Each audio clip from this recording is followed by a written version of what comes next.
할렐루야. 사랑하는 반석의 성도 여러분들, 5월 13일 목요일 아침 아까베의 시간이 돌아왔습니다. 오늘 본문은 잠언 7장 1절부터 9절까지의 말씀입니다. 오늘 말씀 짧게 나누는데 이 말씀의 제목을 유혹을 이기는 방법이라고 한번 잡아보았습니다. 지혜로운 삶의 시작은 바로 하나님을 경외하는 것이죠. 세상 근심과 걱정 그리고 두려움이 우리들을 엄습할 때가 있습니다. 우리가 이 현실이기 때문에 세상을 살아가는 중에 세상의 힘에 압도될 때가 있다는 것입니다. 그렇게 될 때면 우리가 하나님을 경외하는 것보다 세상의 그 힘에 눌려 세상에 타협하게 될 때가 너무나도 많은 것이죠. 우리가 세상의 가치와 그 요구에 응할 수밖에 없는 힘에 눌릴 때가 여럿 있는 것을 보게 돼요. 상사를 대하는 방식이나 업무를 처리하는 방식이나 여러모로 우리가 하나님을 경외하는 것에서 드러내놓고 경외하지 못하도록 하는 것은 아니지만 우리가 쪽수에 밀리고 주변을 돌아봐도 세상의 가치와 장벽이 너무 높아서 세상과 짝할 수밖에 없는 방식으로 그 궁지로 몰리게 됨을 봅니다. 이것을 통해 세상에 내어주는 그 손길에 우리가 타협을 할 때면 우리가 유혹되어서 하나님을 잠시 떠날 때도 있는 것이 사실이죠. 오늘 본문 말씀을 통해서 하나님께서 우리에게 신앙을 지켜내도록 하기 위해 즉 유혹을 이기는 방법을 말씀을 통해 보여주고 계신데요. 그 첫 번째가 내 법을 눈동자같이 지키는 겁니다. 우리 본문 2절을 보면 이렇게 나오는데요. 내 계명을 지켜 살며 내 법을 내 눈동자처럼 지키라 라고 이야기를 하고 있습니다. 여러분, 이 눈동자처럼 법을 지키라 라는 말씀이 무엇일까요? 자, 눈동자는 눈 한가운데 있는 검은 부위죠. 빛을 받아서 볼 수 있도록 하게 하는 기관입니다. 자, 보는 것이 얼마나 중요한가요? 보는 것만큼 우리 눈을 보호하는 것도 참 중요한데요. 외부에 충격이 있을 때 눈을 깜빡거리고 또 작은 먼지가 들어올 때도 눈을 깜빡거리죠. 자, 법을 눈동자같이 지키라는 것은 이런 말입니다. 말씀을 우리가 굉장히 소중하게 여겨야 된다는 거죠. 미세먼지와 같은 작은 유혹에서도 이 죄악이 우리 마음에 틈타지 못하도록 우리의 신앙을 지켜내라 라고 지금 솔로몬이 권면하고 있거든요. 자, 히브리식 표현으로 보면 이 눈동자는 이슌이라는 단어를 쓰는데 그 원어적 유래를 살펴보면 사람이라고 뜻하는 이시에서 오는 겁니다. 즉 눈동자 안에 작은 사람이 하나가 더 있는 거죠. 사랑하는 성도 여러분, 세상은 우리로 하여금 항상 세상의 방식대로 우리 자신을 정의하게 합니다. 세상의 요구에 따라서 우리가 살아가도록 우리를 학습시킵니다. 그러니 이 유혹에서부터 우리가 벗어날 수 있는 힘은 어디까지나 신앙적인 의지로도 가능하지만 생명의 근원인 말씀을 소중히 여기지 않으면 우리는 그 유혹에서 이길 수 없다는 겁니다. 우리가 굽어진 세상을 바로 바라보고 죄인된 나의 모습을 살펴볼 수 있도록 늘 말씀이 우리 곁에 있어야 된다는 것이죠. 이것을 통해서 우리가 유혹을 이길 수 있는 것입니다. 사랑하는 성도 여러분, 여러분은 얼마나 말씀을 소중히 여기고 계십니까? 여기서 눈동자와 같이 지키라 했을 때 그 법을 지키는 건데 법을 행하라 라는 표현보다 지키라 라는 표현이 나오고 있는 것이 참 독특합니다. 자, 여기서 지키다 라는 표현은 샤마르라는 보호하다 라는 의미거든요. 하나님의 말씀은 변하거나 변질되고 바뀌지 않습니다. 그렇다면 무엇이 변질되고 바뀔까요? 그 말씀을 품고 있는 우리의 마음이 문제라는 거죠. 잠언 4장 23절에서도 그 말씀이 드러나는데요. 우리가 진리, 그 말씀이 우리 마음에 자리할 수 있도록 늘상 우리가 그 말씀을 소중하게 여겨야 된다는 겁니다. 요즘 MZ시대, 유튜브 세대라고도 하는데 많은 친구들과 우리 청년들, 저를 비롯하여서 보고 싶은 것을 선택적으로 골라서 볼 수 있는 시대가 되었습니다. 수많은 데이터들이 많아요.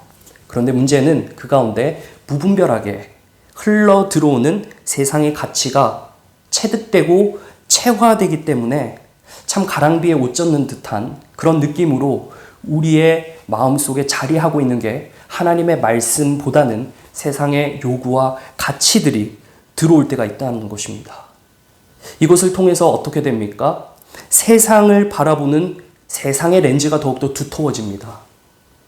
우리가 하나님 말씀을 소중히 여기면 유혹에 노출되더라도 그 유혹에 넘어가지는 않아요. 왜냐하면 영적인 렌즈로 우리가 이 세상을 바라볼 수 있기 때문입니다. 그러나 가랑비 옷 젖는 듯한 이 수많은 세상의 것들이 우리 눈을 통해 우리 마음으로 유입될 때 어떠한 일이 일어납니까?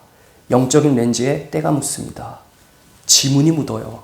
그러니 그것을 제대로 바라보고 판단하여 분별할 수 있는 영적인 분별력이 희미해진다는 사실입니다.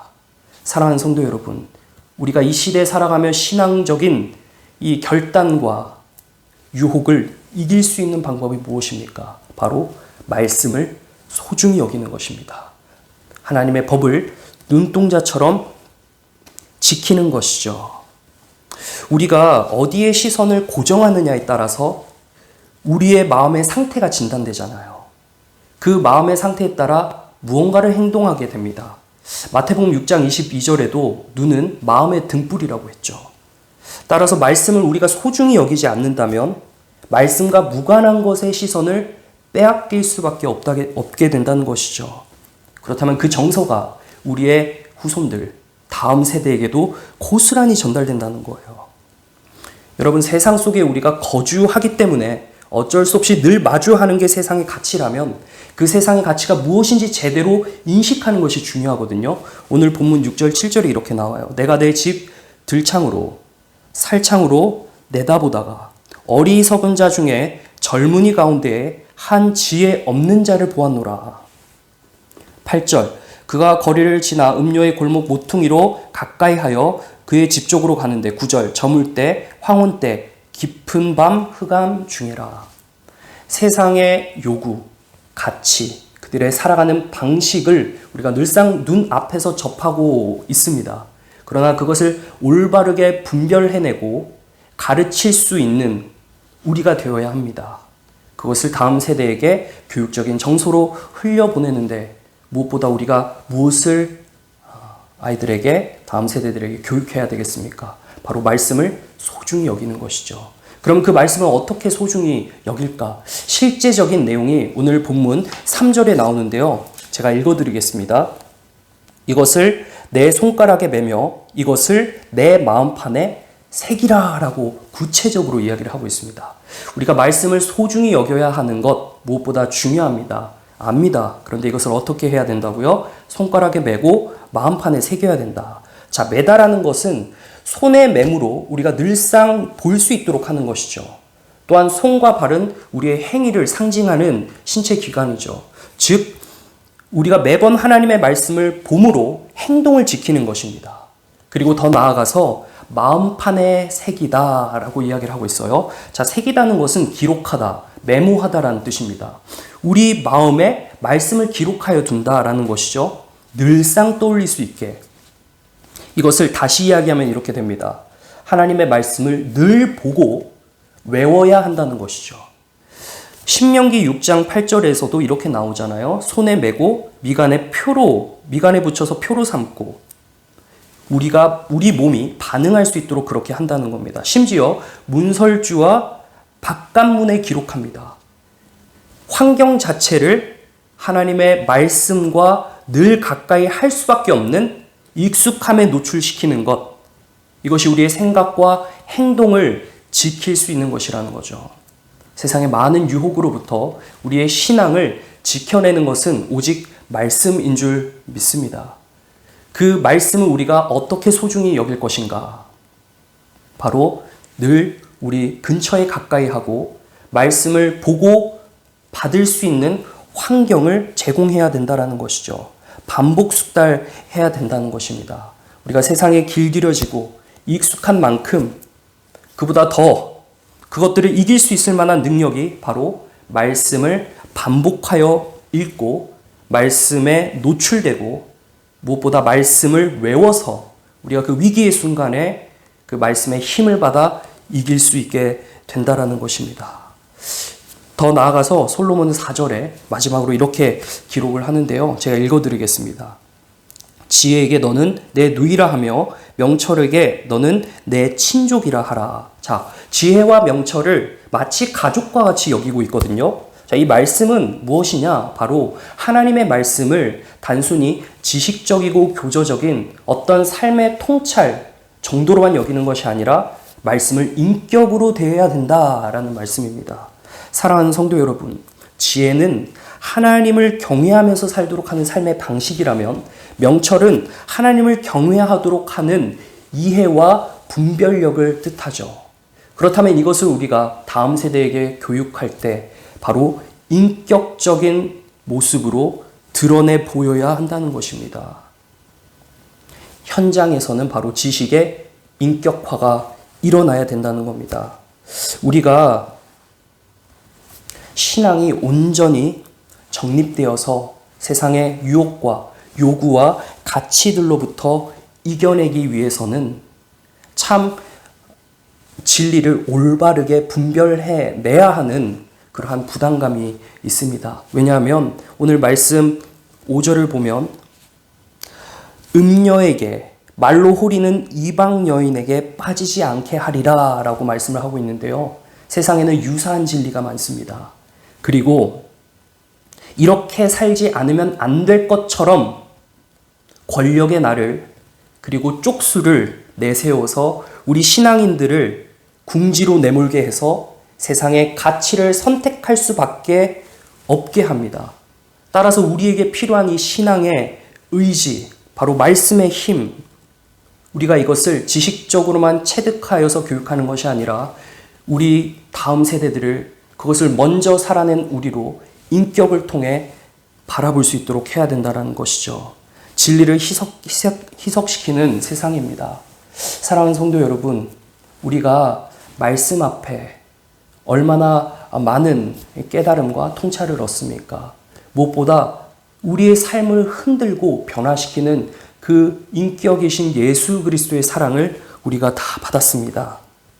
우리가 말씀을 더욱더 가까이 하는 삶의 환경, 그리고 그 삶을 통해서 드러나는 하나님의 사랑을 우리 다음 세대들에게 보여주고 체득시켜서 세상의 요구와 가치에 흔들림 없는 귀한 반석의 일꾼들로 세워나가기를 간절히 소망합니다. 기도하도록 하겠습니다. 사랑과 은혜가 한량없이 많으신 아버지 하나님, 감사합니다. 세상의 유혹과 또 세상의 수많은 가치들로 우리 그리스도인들을 날마다 미혹해 하는 그 어둠의 영을 우리가 하나님의 말씀으로 늘 분별하게 하여 주시옵소서. 무엇보다 우리가 그 말씀을 눈동자처럼 소중히 여기고 그것을 실제적으로 우리의 삶에, 우리의 환경에, 곳곳에, 무엇보다 우리의 마음판에 새길 수 있도록 도와주시옵소서. 그리고 그 말씀이 이제는 인격이 되신 예수님의 사랑을 따라 우리가 다음 세대들에게 말로만 하는 것이 아니라 행동으로 전달할 수 있는 귀한 사명, 이 귀한 일들을 다음 세대들에게 물려줄 수 있도록 도와주시옵소서. 감사를 드리오며 다시 오실 예수님의 이름으로 기도합니다. 아멘. 네, 다음에 뵙도록 하겠습니다. 감사합니다.